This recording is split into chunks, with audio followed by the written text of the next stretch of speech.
na nagkaroon na po ng Bible study po sa amin.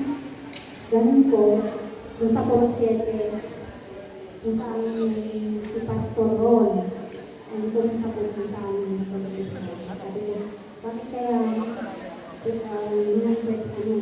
bakit kaya kung subukan namin yung Bible study?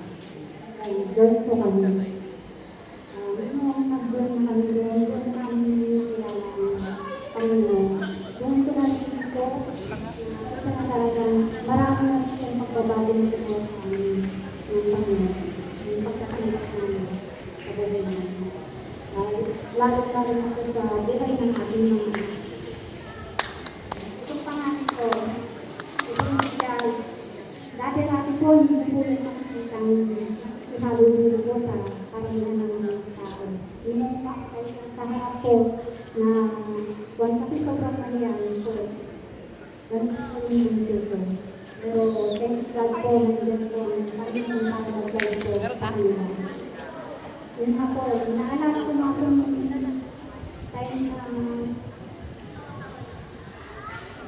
time na yung sila pastor noon. Halos ayaw po nang lumabas sa bahay. Nahihiya daw na sila kasi sabi niya, hindi namin alam na sabihin namin bakit na po kayo ng study. Kasi sa totoo lang po, yung time na yun, talaga hindi ko kami nagbabas sa mga pamilya. Wala ko kasi kapat na nakaalaman po. Dito sa mga sa mga salita ng pamilya. Nakilala namin ang Panginoon. Yun po. Itong anak ko, yung tunang-tunang ko ito matutunang ko yung magbasa. Sa totoo lang po, hindi ko nakikita itong siya sa bago kumain. Noon po. Ngayon, natulong na po silang magbasa bago kumain. Natulong na silang magbasa bago matulog. Ayan. Napakalaking pasasalamat ko sa Panginoon dahil po, ginagawa niya, ginagawa ng Panginoon ang aking mga anak.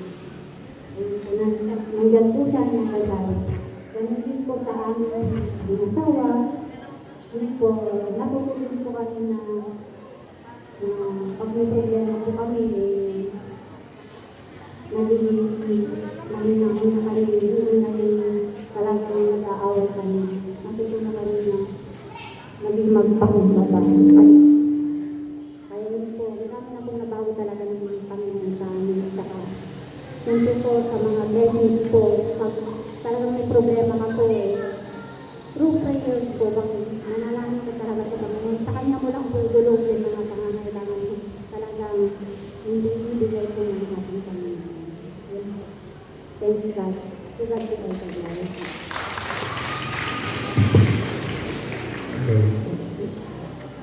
Hello po. Yun, unang po sa lahat. Nagpapasalamat po ako si Lord kasi wala naman po ako dito kung wala pong ginawa si Lord sa buhay ko. And wala rin naman po ako dito kung wala po si Lord na nagbibigay po ng courage sa akin para magsalita po dito sa harap. Yun po. Kung sa akin po, kung titignan ko po yung sarili ko noon, kesa sa ngayon, nagsabi ko po na gabi po talaga yung pagbabago na ginawa ng Lord po sa akin. Yung sa nag-umpisa po kami, yung sa ganito po ni mama ko, yung kasi si mama po yung nag-invite po sa akin para papunta sa church yun po. Tapos, nung kwan lang po, akala ko po nun like, kung a-attend lang po kami nun sa church is parang okay lang po. Attend lang. Parang naging kwan na lang po ay pupunta kasi opo, akala ko po okay lang po yan. Pero hindi po dapat na pala na pumunta lang po. Dapat po nandun po talaga tayo and mapipil po talaga natin yung presensya po ng Lord. Yun po.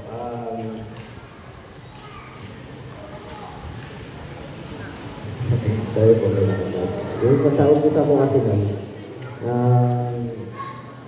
parang nag-serve lang po ako kasi parang kailangan ko ganun. Yun.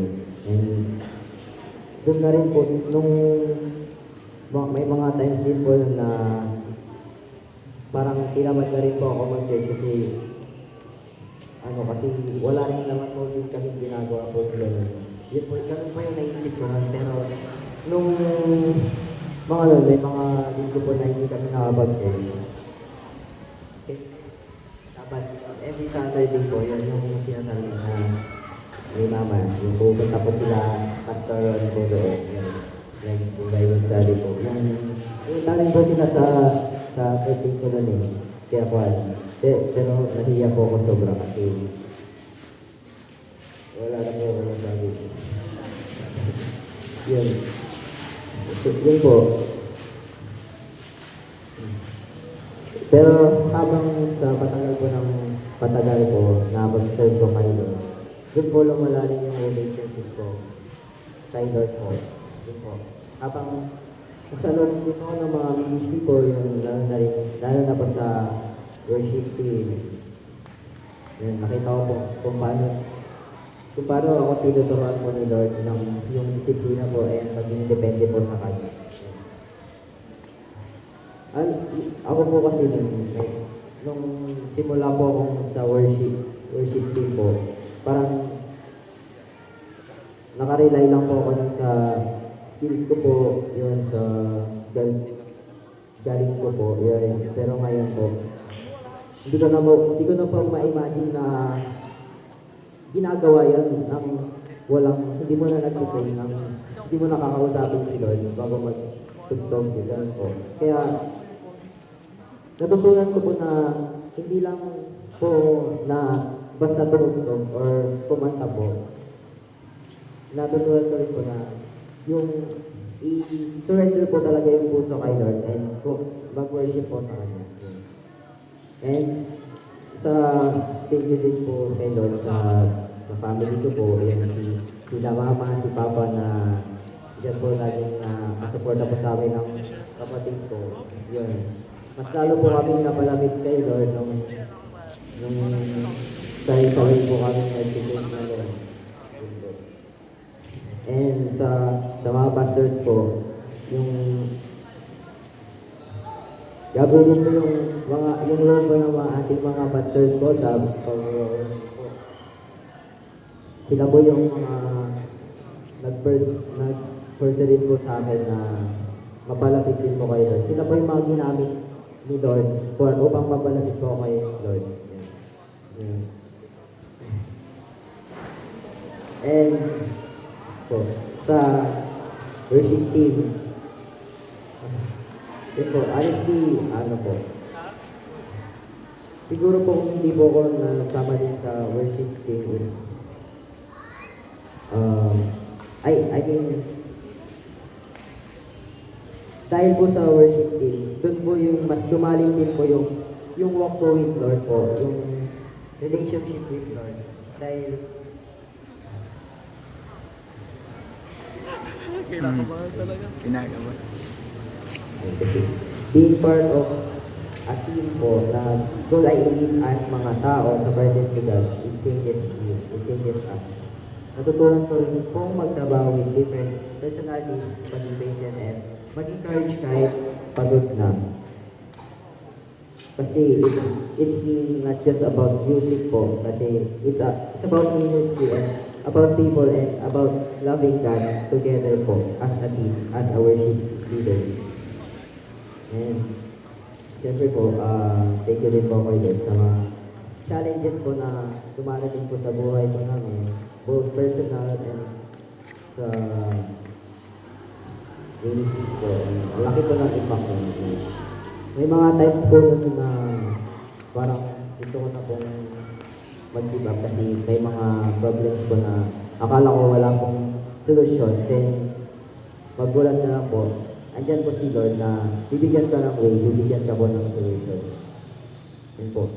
Sa bawat trial, sa pagka-try mo na magbago, andyan po si Lord na mas papalalim yung faith mo kay Lord na mas magiging totoo. And masasabi ko po na tapat po talaga ang Lord. Ngayon po, looking at everything na